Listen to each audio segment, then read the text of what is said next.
News 18 के digital platform पर आपका बहुत स्वागत है। मैं हूं आपके साथ अंशिका पाठक और मेरे साथ मौजूद हैं आनंद, मेरे सहयोगी। आज हम दोनों बात करने वाले हैं और चर्चा करने वाले हैं एक ऐसी मीटिंग को लेकर जिस पर दुनिया भर की निगाहें टिकी हैं। अमेरिका और ईरान की मीटिंग, एक ऐसी वार्ता जिसका मीडिएटर ओमान बना है। ओमान के विदेश मंत्री भी मौजूद हैं। लेकिन ये मीटिंग क्या है और क्यों इतना चर्चा में है, और आखिर अमेरिका और ईरान की मीटिंग से दुनिया क्यों इन दोनों की वार्ता पर नजर गड़ाए हुए है, ये भी हम बताएंगे। क्योंकि एक वक्त ऐसा भी था जब दोनों ने एक दूसरे की तरफ पीठ कर ली थी, लेकिन आज नजर से नजर मिलाते हुए नजर आ रहे हैं। आनंद, इनकी मीटिंग इतनी खास क्यों है और इनकी मीटिंग के मायने क्या है? बिल्कुल, देखिए ये जो बैठक होने वाली है न्यूक्लियर डील को लेकर के बैठक होने वाली है, और ये बैठक ओमान में शुरू हो गई है। और इस बैठक को लेकर के दुनिया भर की नज़र जो है वो इसी बैठक पर टिकी हुई है, क्योंकि ये बैठक एक दशक बाद फिर से शुरू हो रहा है। दरअसल 2015 में ये बैठक हुई थी, आखिरी बैठक हुई थी। उस समय राष्ट्रपति ट्रम्प ओबामा थे, अमेरिका के राष्ट्रपति। लेकिन ये जो बैठक हुई थी उसमें जो डील होने वाली थी वो अधूरी पर ही रह गई थी, और डील मतलब एक तरीके से नहीं हो पाई थी। तब तक सरकार आ जाती है ट्रम्प की, और ट्रम्प इसको 2018 में इसको रद्द कर देते हैं और अपने इस डील से हट जाते हैं, पीछे हट जाते हैं, और डील नहीं हो पाती है। लेकिन ट्रम्प एक नया डील प्लान तैयार करते हैं, और ये जो अब की जो दूसरी पारी है ट्रम्प की, नए डील के साथ ईरान से वार्ता करने चाह रहे थे। लेकिन ईरान इससे मुँह कर रहा था, बोल रहा था कि हम दबाव की नीति पर अमेरिका से बातचीत नहीं करेंगे। मतलब जितना अमेरिका दबाव ईरान पर बनाएगा, मैं उस दबाव में आकर के कोई भी ऐसा फैसला नहीं लूँगा जिससे ईरान की एक क्षति पहुँचे या ईरान को नुकसान हो। लेकिन अब ये बैठक तो शुरू हो गई है ओमान में, लेकिन ये बैठक में ईरान अप्रत्यक्ष रूप से शामिल हुआ है। अब आप बोलेंगे कि अप्रत्यक्ष रूप से, पहले आप समझ लीजिए कि इस बैठक में शामिल कौन कौन हुआ है। दरअसल अमेरिका के विशेष दूत हैं स्टीव विटकॉफ, ये हैं, और ईरान की तरफ से शामिल हैं ईरान के विदेश मंत्री इसमें शामिल हुए हैं। और इस बैठक में दोनों की मध्यस्थता कर रहा है ओमान। और ओमान के ये अप्रत्यक्ष रूप से कैसे हो रहा है? दरअसल ये एक टेबल पे नहीं बैठे हुए हैं, इस आदान प्रदान कर रहा है। जैसे कि कोई भी बात अगर अमेरिका की तरफ से रखी जा रही है तो वो पहले ओमान के पास, यानी कि ओमान के अधिकारियों के पास। तो वही वाली बात हो गई कि जब हमें कोई ख्वाहिश हमारे पापा तक पहुंचानी होती है तो हम पहले हमारी मम्मी से जिक्र करते हैं कि हमारे पास ये नहीं है, और फिर मम्मी पहुंचाती है हमारे पापा तक। यानी कि जो मीडिएटर का रोल है वो ओमान निभाता हुआ नजर आ रहा है।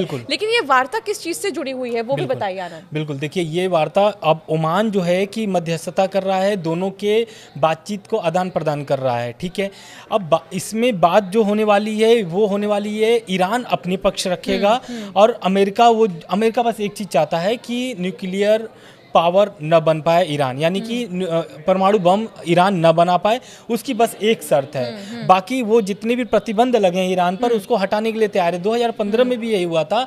अमेरिका से बहुत सारे प्रतिबंध हट गए थे ईरान पर, लेकिन जब ट्रम्प आते हैं तो इस डील को रद्द कर देते हैं, और डील को रद्द करने के बाद नए तरीके के प्रतिबंध लगाते चलते हैं, जिससे ईरान को बहुत सारी नुकसान हुए हैं अभी तक भर में, अगर 2015 से लेकर अब तक देखा जाए। लेकिन इसमें ईरान के फायदे भी हुए हैं। अब ईरान के फायदे कैसे हुए हैं?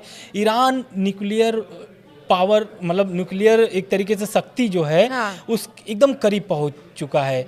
और ये जो बयान है ये ईरान खुद नहीं कह रहा है, ये बयान कह रहा है अंतर्राष्ट्रीय परमाणु ऊर्जा एजेंसी। अंतर्राष्ट्रीय ऊर्जा परमाणु एजेंसी का कहना है कि ईरान के पास इतने यूरेनियम जमा हो गए हैं कि वो परमाणु शक्ति बनने में थोड़े से भी लेट नहीं होगा।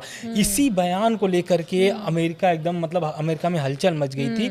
और अमेरिका में कोई भी सरकार हो, चाहे वो बाइडेन की सरकार हो, चाहे फिर वो ओबामा की सरकार हो, चाहे वो ट्रम्प की सरकार हो, इन सब का रवैया ईरान के प्रति एक समान रहा है। अब इस बैठक में अगर ये बैठक सफल नहीं होती है, इस बैठक के पहले ही सुबह ऐसी खबरें आ गई थी कि अगर ये बैठक सफल नहीं होगी तो ईरान के लिए भारी भुगतान करना पड़ेगा, भारी नुकसान सहना पड़ेगा। पड़ेगा ईरान को।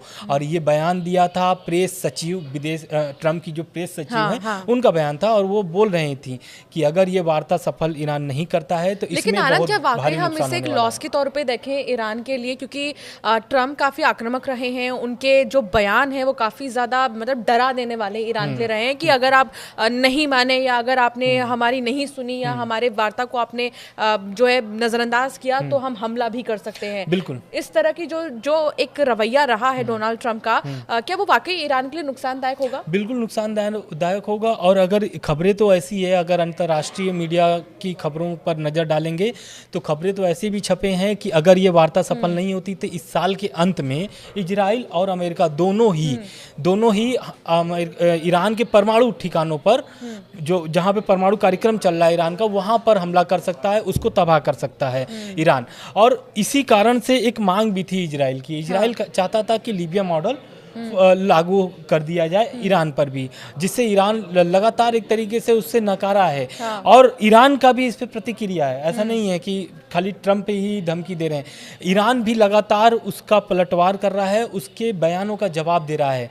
अब रह गई बात इस बम की धमकी की, तो ईरान ने बोल दिया है कि ऐसे कोई भी अगर ट्रम्प या अमेरिका कदम उठाता है तो ईरान चुप नहीं बैठेगा। इस बात को आयतुल्लाह अली खमनेई पर एक चिट्ठी गई थी। दरअसल ट्रम्प के माध्यम से, ट्रम्प के द्वारा एक ईरान को चिट्ठी भेजी गई थी, और ईरान के सुप्रीम लीडर हैं आयतुल्लाह अली खमनेई, उनको ये चिट्ठी भेजी गई थी। इस चिट्ठी का जवाब मांगने के लिए ट्रम्प काफ़ी दिनों तक इंतजार में रहे, जवाब कोई नहीं आ रहा था। इस बयान मतलब इस चिट्ठी का जवाब लेने के लिए ट्रम्प को लगातार धमकी देना पड़ा। तब जाकर के आयतुल्लाह अली खमनेई का बयान आता है, और आयतुल्लाह खमनेई बोलते हैं कि ईरान की भी कुछ शर्तें हैं, उसको आपको मानना पड़ेगा। अब शर्त क्या है? शर्त वो रखते हैं कि अगर ईरान चाहता है, अमेरिका अगर चाहता है कि समझौता सफल हो, ये डील सफल हो, तो उसके लिए ईरान का भी कुछ शर्तें हैं। शर्त पहला तो ईरान का ये है कि उनके पे जितने प्रतिबंध हैं वो हटाया जाए, जिससे देश को उनके बहुत सारे क्षति पहुंच रही है। और दूसरा पॉइंट है कि ईरान चाहता है कि उसका न्यूक्लियर प्रोग्राम जो है वो चलता रहे, वो परमाणु बम नहीं बनाएगा। और वो आज से नहीं, वो बहुत पहले से कहता भी आ रहा है कि ईरान परमाणु बम नहीं बना रहा है, ईरान अपना खाली परमाणु कार्यक्रम चला रहा है। अब ये दोनों में बहुत अंतर है, ईरान का परमाणु कार्यक्रम चलाना और परमाणु बम दोनों ही बहुत अंतर मायने में रखता है। लेकिन अमेरिका को डर है उस बयान को लेकर के जो अंतर्राष्ट्रीय परमाणु ऊर्जा एजेंसी ने बयान दिया है। एक बयान तो आया था ISIS का, वो बयान दिया था कि ईरान, ISIS जो है वो रैंक जारी किया था एक ईरान का परमाणु शक्ति की, कि किस देश के पास कितनी परमाणु शक्ति है, उसकी एक रैंक है जो 180 पूरी होती है।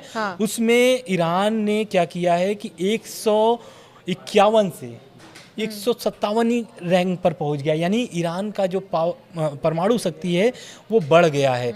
और इससे कहीं ना कहीं इजराइल और अमेरिका दोनों डरे हुए हैं इस दावे से। तो कहीं ना कहीं ट्रम्प भी जानते हैं। एट द सेम टाइम हम ये भी कह सकते हैं कि ट्रम्प का कभी कभी ये रवैया जो है वो दो देशों के बीच में कोऑर्डिनेशन बनाने में कहीं ना कहीं अड़ंगा साबित होता है। यानी ट्रम्प ये नहीं चाहते कि ईरान आगे बढ़े, और अगर ईरान आगे नहीं बढ़ेगा तो ईरान से जुड़े जितने भी देश है कहीं ना कहीं उनका भी रवैया अमेरिका के प्रति वैसा ही रहेगा। बिल्कुल, और यह सही आप कह रही हैं। इस पर प्रतिक्रिया आई है बैठक के पहले, जो विदेश मंत्री हैं अब्बास अरागची, उन्होंने बयान दिया है वार्ता से पहले। उन्होंने बोला है एक सरकारी टेलीविजन से कि अगर हम निष्पक्ष समझौता कर चाहते हैं, उस बैठक के पहले उन्होंने दावा ठोका है, अमेरिका से बोला भी है कि हम निष्पक्ष चाहते हैं कि ये समझौता हो जाए। वार्ता शुरू होने से पहले डोनाल्ड ट्रंप ने दोहराया है इस बात को भी, ट्रंप का भी बयान है, ट्रंप ने भी बोला है कि मकसद यही है कि ईरान परमाणु बम न बना सके, उसके पास परमाणु हथियार न हो, उसकी बस एक बयान है। और ईरान के आयतुल्लाह अली जो खमनेई हैं, सुप्रीम लीडर हैं, उनका भी एक बयान है, और उनका बयान बहुत महत्व रखता है, क्योंकि राष्ट्रपति जो हैं उनके मसूद पेजेश्कियान, उनके बयान के बाद अगर मतलब आयतुल्लाह अली खमनई के बाद अगर किसी का बयान ज़्यादा मायने अगर अमेरिका का ईरान का रखता है तो वो है मसूद पेजेश्कियान। उन्होंने भी बयान दिया है। उन्होंने बोला है कि एक तो पहली बात वो देश के राष्ट्रपति हैं, तो जाहिर सी बात है वो अपने देश के प्रति बहुत ही लॉयल होंगे और अपने देश के प्रति वो देखेंगे कि उनकी देश पर क्या नुकसान होगा इस डील से और क्या फ़ायदा होगा। अब वो जानते हैं।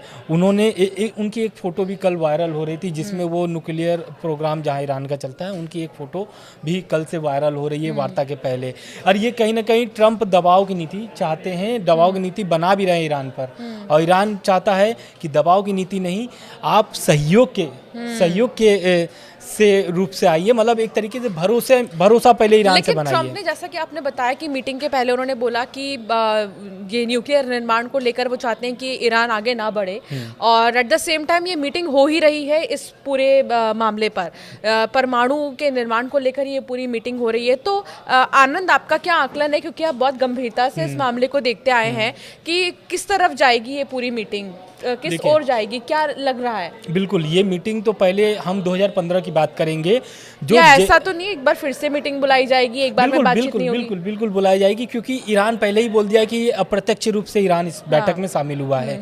तो जाहिर सी बात है जब मीटिंग की जो डील होगी वो प्रत्यक्ष रूप से होती है, अप्रत्यक्ष रूप से नहीं होती, क्योंकि मध्यस्थता भले ओमान कर रहा है इस बैठक का, लेकिन ईरान कभी भी मध्यस्थता को रख करके या किसी को बीच में रख करके बात नहीं करेगा अमेरिका से, क्योंकि अमेरिका और ईरान दोनों ही जानते हैं इनकी दुश्मनी आज की नहीं है, दुश्मनी इनकी 79 से चला आ रहा है, जब से तेल का खेल चला है ईरान में। और ये भी एक समझना पड़ेगा, अमेरिका भी जानता है कि 2 वीटो पावर ईरान के समर्थन में खड़े हैं, और आज नहीं तो कल वो, अभी तो रूस ने तो पहले खुले मंच पर उसका सहयोग कर दिया ईरान का, लेकिन आने वाले समय में चीन भी कर सकता है, और चीन कर भी रहा है, पीछे से तो करता ही है। मैं बात अभी चीन पर अमेरिका का भी प्रेशर है, तो इसीलिए आप कह सकते हैं कि, और जैसा कि आप बता भी रहे थे कि चाइना की तरफ से भी बड़े कदम उठाए जा रहे हैं। बिल्कुल कदम उठाए गए हैं। अभी इस बैठक के पहले, अभी जो आज ओमान में अभी बैठक जारी है, इस बैठक के पहले अमेरिका ने कई नए प्रतिबंध ईरान पर लगाए हैं, जिसमें वो परमाणु न्यूक्लियर डील को लेकर के है, दूसरा है तेल नियंत्रण को लेकर के, तेल जो बेचता है ईरान उसको लेकर के। तो ये दोनों प्रतिबंध तो लगे हैं। इस प्रतिबंध के पहले जो अभी वार्ता के बाद अब क्या प्रतिबंध लगने वाले हैं ये तो आने वाला समय बताएगा, लेकिन इससे पहले चीन ने अपना चाल चल चुका है, क्योंकि चीन पर लग गए हैं टैरिफ 145% का। अब चीन नहीं चाहता है कि उसको देश को और बहुत भारी नुकसान सहना पड़े, इस कारण से उसने 1.8 बिलियन जो तेल है वो ईरान से प्रतिदिन ले रहा है, जो रिकॉर्ड मात्रा में है। और चीन भी जानता है कि आने वाले समय में, और ये चीन जो ईरान से तेल लेता है, ये करीब 90% ईरान का तेल लेता है वो, मतलब ईरान में जितने तेल निकाले जाते हैं उसका 90% चीन लेता है, जिसका चीन के पास सिर्फ 16% का ही भरपाई हो पाती है। तो कहीं ना कहीं चीन जानता है कि अगर ईरान से उसकी कुछ भी खटपट हुई तो वो उसके लिए बहुत भारी नुकसान होने वाला है, क्योंकि तेल जो है वो सब देश के लिए अहमियत रखता है। और बहुत पहले ही जितने भी सामान अमेरिका से चीन मंगाता है उस पर इतना टैरिफ लगना एक झटके से कम नहीं है चाइना के लिए। और दूसरा, अगर ईरान से भी कहीं ना कहीं पहले से ही सतर्क नहीं रहा चाइना, तो उस पर और एक और झटका लग सकता है, इसलिए वो पहले से तैयारी कर रहा है। बिल्कुल। और रह गई बात जो डील की, आप बोली थी कि जो डील नहीं होगा तो क्या फिर फैसला लिया जाएगा, तो मैं पहले बता देता हूँ कि एक ऐतिहासिक परमाणु समझौता 2015 में हो चुका है, और ये JCPOA के नाम से जाना जाता है। और ये जो बैठक हुई थी 2015 में, ये बैठक हुई थी ओबामा जिस समय वो राष्ट्रपति थे, और इसमें 5 देश शामिल थे। इस 5 देश शामिल थे, लेकिन क्या होता है कि ये मैं पहले वीडियो में बता चुका हूँ कि ट्रंप निकल जाते हैं, और वो देशों को नुकसान पहुंचता है जो देश उसमें शामिल थे, उस बैठक में शामिल थे। तो अब क्या है कि, लेकिन ये जो डील है, इस बार का जो डील है, इसमें कोई शामिल नहीं है, सिर्फ ईरान और अमेरिका ही शामिल है। बिल्कुल। अच्छा, ओमान को ना बहुत शांतिपूर्ण कंट्री माना जाता है, और मस्कट में ये पूरी मीटिंग चल रही है।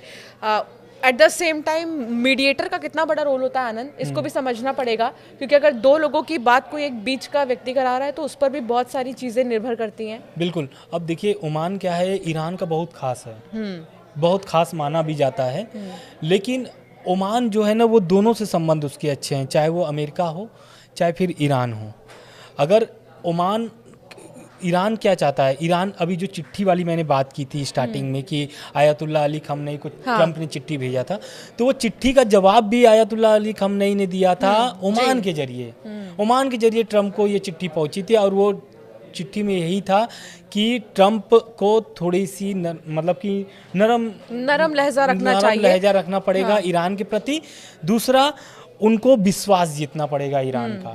तो ओमान जो कर रहा है वो तो ईरान और अमेरिका दोनों के लिए फ़ायदेमंद है, और अगर समझौता हो जाता है तो इसमें ओमान ही हीरो बनेगा, क्योंकि ओमान में ये बैठक हो रही है और ओमान ही स्टार्टिंग से, जब से ट्रंप आए तब से ओमान ही मध्यस्थता कर रहा है ईरान और अमेरिका का।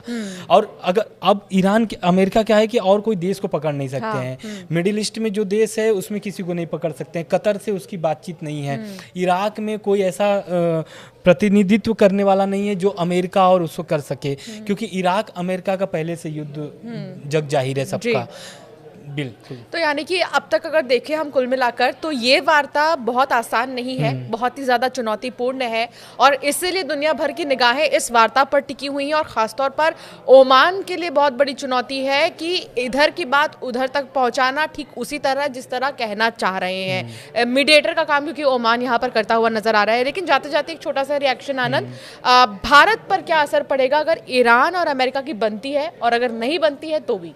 बिल्कुल। देखिए भारत क्या है कि निष्पक्ष रहता है, चाहे वो रूस यूक्रेन युद्ध हो, चाहे फिर वो इजराइल हमास युद्ध हो, चाहे फिर वो ये जो अमेरिका और ईरान का जो संघर्ष चल रहा है, सभी में भारत जो है वो निष्पक्ष रहता है, क्योंकि भारत शांति चाहता है। प्रधानमंत्री नरेंद्र मोदी भी कई बार बोल चुके हैं कि युद्ध से समाधान नहीं निकलता है, समाधान बातचीत से निकलता है, जो कि ओमान में ईरान अमेरिका कर रहे हैं। तो भारत हमेशा इससे निष्पक्ष रहा है, और कोई भी युद्ध होता है तो उसका पक्षधर कभी भी खुले मंच पर आकर के भारत उसका सपोर्ट नहीं करता है, चाहे फिर वो इजराइल हो चाहे फिर वो रूस हो। इसलिए मैं बोल रहा हूँ क्योंकि रूस और इजराइल के प्रति जो होता है, कई बार देखा जाता है कि लोग ऐसा बोलते हैं कि इजराइल के पक्ष में भारत रखेगा, लेकिन यूएन में कभी ऐसा हुआ नहीं है कि भारत जा कर के यूएन में इजराइल के प्रति वोट करे या इजराइल के पक्ष में वोट करे। बल्कि देखा जाए तो रूस यूक्रेन युद्ध में अमेरिका ने इस बार रूस के पक्ष में वोट कर दिया था। तो कहीं ना कहीं अमेरिका जानता है कि वो दबाव की नीति के साथ साथ वो ट्रंप इस मायने में भी जाने जाते हैं कि ट्रंप को अगर किसी चीज का बात मनवाना है ना, चाहे फिर वो जेलेंस्की हुए चाहे फिर वो अमेरिका के एड़ी चोटी का जोर लगा देते हैं, एड़ी चोटी का जोर लगा देते हैं। एक खबर और भी है, वो खबर है इजराइल से जुड़ा हुआ। नेतन्याहू अभी गए थे अमेरिका दौरे पर, तो अमेरिका दौरे पर वो गए थे टैरिफ को लेकर के, लेकिन मामला वहाँ पर उनका टैरिफ का बनता है नहीं। इजराइल में वो गए थे, इजराइल अमेरिका के जो राष्ट्रपति हैं डोनाल्ड ट्रंप, उन्होंने कुछ दिन पहले बयान जारी कर दिया था कि मैं सभी देशों पर टैरिफ अनाउंस करने वाला हूँ। उसके पहले ही इजराइल 0% का टैरिफ लगा देता है किसके ऊपर? अमेरिका के ऊपर। अब वो सोचता है इजराइल कि अमेरिका उसके ऊपर कोई भी ऐसा टैरिफ नहीं लगाएगा जिससे इजराइल को क्षति हो या फिर नुकसान हो, लेकिन होता कुछ उलट है। 17% का टैरिफ लगा देते हैं इजराइल पर, अमेरिका की तरफ से। बिल्कुल। अब इस टैरिफ की बात को लेकर के पहुंच जाते हैं अमेरिका दौरे पर नेतन्याहू। अब नेतन्याहू तो जाते हैं अमेरिका, लेकिन जाते वक्त भी उनके ऊपर लगा हुआ है इंटरनेशनल क्रिमिनल कोर्ट की तरफ से अरेस्ट वारंट जारी है, तो उनका रास्ता घूम जाता है। घूम करके जाते हैं, करीब 400 किलोमीटर एक्स्ट्रा वो यात्रा करते हैं अमेरिका जाने के लिए। अब वो अमेरिका तो जाते हैं, लेकिन बात उनकी टैरिफ पर बनती नहीं है, बात तो बनती नहीं है। लेकिन ट्रंप भले चेतावनी अलग दे देते हैं नेतन्याहू को। चेतावनी ये देते हैं कि ये जो बैठक हो रही है ओमान में अमेरिका और ईरान की, इस वार्ता के बीच इजराइल कोई ऐसी गड़बड़ी न करे जिससे वार्ता पर असर पड़े। तो ये एक तरीके से अलग चेतावनी भी उनको मिल गई। और ईरान, इजराइल, हमास, हिजबुल्लाह, हुती, इन सब का यानी सबको कि पता है संबंध नेतन्याहू क्या ने है। कहीं पे निगाहें कहीं पे निशाना, यानी बिल्कुल। बात तो करने वो ये हाँ। कहकर गए थे कि टैरिफ पर वो बातचीत कर लेंगे, लेकिन उन्होंने बात की, यानी उल्टा ट्रम्प ने उल्टा, उन्हें हाँ, ये कह दिया ट्रम्प कि क्या करते हाँ। हैं कि वो जब ओवल ऑफिस में प्रेस कॉन्फ्रेंस होती है तो प्रेस कॉन्फ्रेंस अच्छा, ये में मानना पड़ेगा आनंद कि ट्रम्प बहुत दिमाग लगा लेते हैं 360 डिग्री। बिल्कुल उनको ये आभास हो जाता है कि कौन किस चीज के लिए आया है और कहाँ उन्हें पैरी रोक देना है, रेड फ्लैग दिखा बिल्कुल देना है। बिल्कुल वो ओवल ऑफिस में बोलते भी हैं, प्रेस कॉन्फ्रेंस में जब नेतन्याहू को लेकर के आते हाँ। हैं, दोनों साथ में ओवल ऑफिस में बैठते हैं, सभी के बोलने के पहले ट्रम्प बोल देते हैं कि जो टैरिफ इजराइल पर लगाया गया है हाँ। उसमें कोई भी संशोधन नहीं किया जाएगा, 70% का टैरिफ लगा रहेगा इजराइल पर। अब इस पर नेतन्याहू कुछ बोल ही नहीं पाते हैं क्योंकि सबकी बोलती बंद हो जाती है कि भाई अब तो इस पर कोई सवाल ही नहीं उठता, ही नहीं क्योंकि है। सवाल के पहले ही जवाब दे उत्तर दिया। दे देते हैं वो डोनाल्ड ट्रम्प। ट्रम्प। लेकिन अब इस पर सब छोड़ करके, टैरिफ छोड़ करके अब आ जाते हैं नेतन्याहू वॉर पर कि भाई परमाणु बम के करीब पहुंच चुका है ईरान और इसको रोकना बहुत ज़रूरी है। इस पर भी वो दबाव चेतावनी दे देते हैं नेतन्याहू को बोलते हैं कि आपको थोड़ा आराम से रहना पड़ेगा, कोई भी गड़बड़ी नहीं करनी है वार्ता के बीच, क्योंकि ट्रम्प, देखिए इसके पहले एक बयान भी आया था, बयान था विदेश मंत्री हैं जो अमेरिका के, उनका बयान था, उन्होंने बोला था कि अगर मार्को रूबियो का बयान था कि वो देखिए क्या वो थोड़ा सा ना संतुलन करना चाहते हैं जी। संतुलन कैसे?